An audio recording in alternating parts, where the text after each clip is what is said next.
Hi friends, இன்னைக்கு நம்ம இந்த வீடியோ என்ன பார்க்க போறோம்னா இன்ஃபோசிஸ் ஸ்ப்ரிங் போர்ட் வந்து இன்டர்ன்ஷிப்ஸ் வந்து ப்ரொவைட் பண்ணுறாங்க, ஃப்ரீ இன்டர்ன்ஷிப். ஸோ அது நீங்கள் எப்படி அப்ளை பண்ணலான்னு பார்த்தீங்கன்னாக்கல இன்ஃபோசிஸ் ஸ்ப்ரிங் போர்டுன்னு கூகுள் சர்ச் பண்ணிங்கனாக்கல ஃபர்ஸ்ட் லிங்க் வரும். ஸோ இந்த லிங்க் ஓப்பன் பண்ணிக்கோங்க. ஸோ இது ஓப்பன் பண்ணிங்கன்னா சைன்இன் வரும். ஸோ கூகுள் வச்சு ஜஸ்ட் சைன்இன் பண்ணிக்கோங்க. ஸோ இந்த பேஜ் லைக் இந்த ஹோம் ஐக்கான் கிளிக் பண்ணிங்கனாக்கல இந்த பேஜ் வரும். ஸோ இந்த Infosys Springboard virtual internship 7.0 இது 7th எடிஷன் இப்போ வந்திருக்கிறது. இது ஓப்பன் பண்ணிட்டு இங்க பாத்தீங்கன்னா போட்டிருக்காங்க லைக் 7th எடிஷன் 8 வீக்ஸ் இந்த இன்டர்ன்ஷிப் நடக்கும். 5 ட்ராக்ல நடக்கும். 1000+ விர்ச்சுவல்னாக்கல 100க்கும் மேற்பட்டவங்க வந்து இதுல பார்ட்டிசிபேட் பண்ணியிருக்காங்க. இதுக்கு எலிஜிபிலிட்டி பார்த்தீங்கன்னாக்கல 12th பாஸ் ஆயிருக்கணும். அது மட்டும் இருந்தாவே போதும். ஸோ 8 வீக்ஸ்க்கு வந்து கம்பல்சரி நீங்கள் டெய்லி அட்டன் பண்ணுற மாதிரி இருக்கும். ஸோ இங்கே பார்த்தீங்கன்னாக்கல உங்களோட டெக் ஸ்டாக் வந்து சூஸ் பண்ண சொல்கிறாங்க. ஸோ அவங்க வந்து 5 ட்ராக் கொடுக்குறாங்க. Artificial intelligence, Angular full stack, Python technology stack, Java technology stack, data visualisation.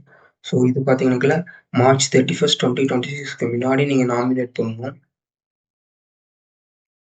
So eligible ஸ்டூடெண்ட்லாம் கோர்சஸ்லாம் கம்ப்ளீட் பண்ணுவோம். ஸோ நான் நெக்ஸ்ட் வீடியோவில் கோர்சஸ்லாம் என்ன, அது எப்படி கம்ப்ளீட் பண்ணுறது அப்படின்றதெல்லாம் நான் சொல்ல போகிறேன். ஸோ ஃபஸ்ட்டு இந்த வீடியோவில் அப்ளை பண்ணுறது மட்டும் பார்ப்போம். So click here to apply அப்படின்னு கொடுத்தீங்கன்னாக்கா டிசி ஸ்பேஸ் கொடுத்து நெக்ஸ்ட் அந்த சர்வேக்கு பேஜுக்கு போயிடணும். ஸோ இதுதான் அந்த சர்வே பேஜ். ஐ அக்செப்ட் யாருன்னு கொடுத்துட்டு நீங்கள் இது எல்லாத்தையும் படித்து பார்த்துட்டு டன் கொடுத்துருங்க. இதுதான் அந்த நாமினேஷன் பேஜ். இதில் பார்த்தீங்கன்னா உங்களோட நேம் என்டர் பண்ணிக்கோங்க. உங்களோட இமெயில் ஐடி, எந்த இமெயில் ஐடி யூஸ் பண்ண போகிறீங்கனாக்கோ கோர்ஸ் கம்ப்ளீஷனும் அதே இமெயில் ஐடியில் இருக்கணும். இந்த அப்ளை பண்ணுற இன்டர்ன்ஷிப்கான இமெயில் ஐடியும் சேமாக இருக்கும். ஒரே ஒரு இமெயில் ஐடி மட்டும் யூஸ் பண்ணிங்கனாவே ஓகே ஆகிடும். உங்களோட காலேஜோட பேர், காலேஜ் எந்த சிட்டியில் இருக்குது, அதுக்கப்புறம் எந்த ஸ்டேட்டில் இருக்கீங்க நீங்கள், அதுக்கப்புறம் உங்களோட டெக் ஸ்டாக், உங்களுக்கு எந்த டெக் ஸ்டாக் வேணுமோ அதை இங்கே சூஸ் பண்ணிவிட்டு அதுக்கான கோர்ஸ் வந்து கம்ப்ளீட் பண்ணுவோம். அதுக்கப்புறம் உங்களோட டிகிரி என்ன இப்போ படிச்சுட்டு இருந்தீங்கன்னா என்ன அப்படின்ற மாதிரி போட்டுருங்க.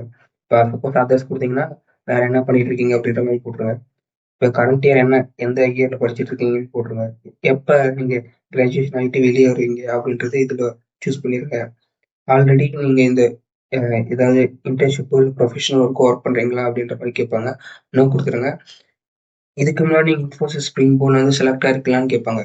இதுக்கு கம்பல்சரி நோ கொடுத்துருங்க. எஸ் கொடுத்தீங்கன்னாக்கெல்லாம் உங்களோட அப்ளிகேஷன் வந்து செலக்ட் ஆகாமல் போகிறதுக்கு நிறைய வாய்ப்பு இருக்கு. ஸோ இது கொடுத்துட்டு கண்டினியூ கொடுத்தீங்கன்னா போதும். நான் ஜஸ்டிஃபை பண்ணிட்டு கொடுத்துட்டு வர போறேன். ஸோ இந்த நெக்ஸ்ட் பேஜில் பார்த்தீங்கன்னாக்கல நீங்கள் ஆல்ரெடி கொடுத்த டீட்டெயில்ஸ்லாம் கரெக்டாக இருக்கான்னு ஒரு ரீசெக் பண்ணிட்டு கீழே சப்மிட் டு ப்ரொசீட் அப்படின்னு கொடுத்துட்டீங்கன்னாக்கல கம்ப்ளீட் ஆகிடும் உங்களோட அப்ளிகேஷன்.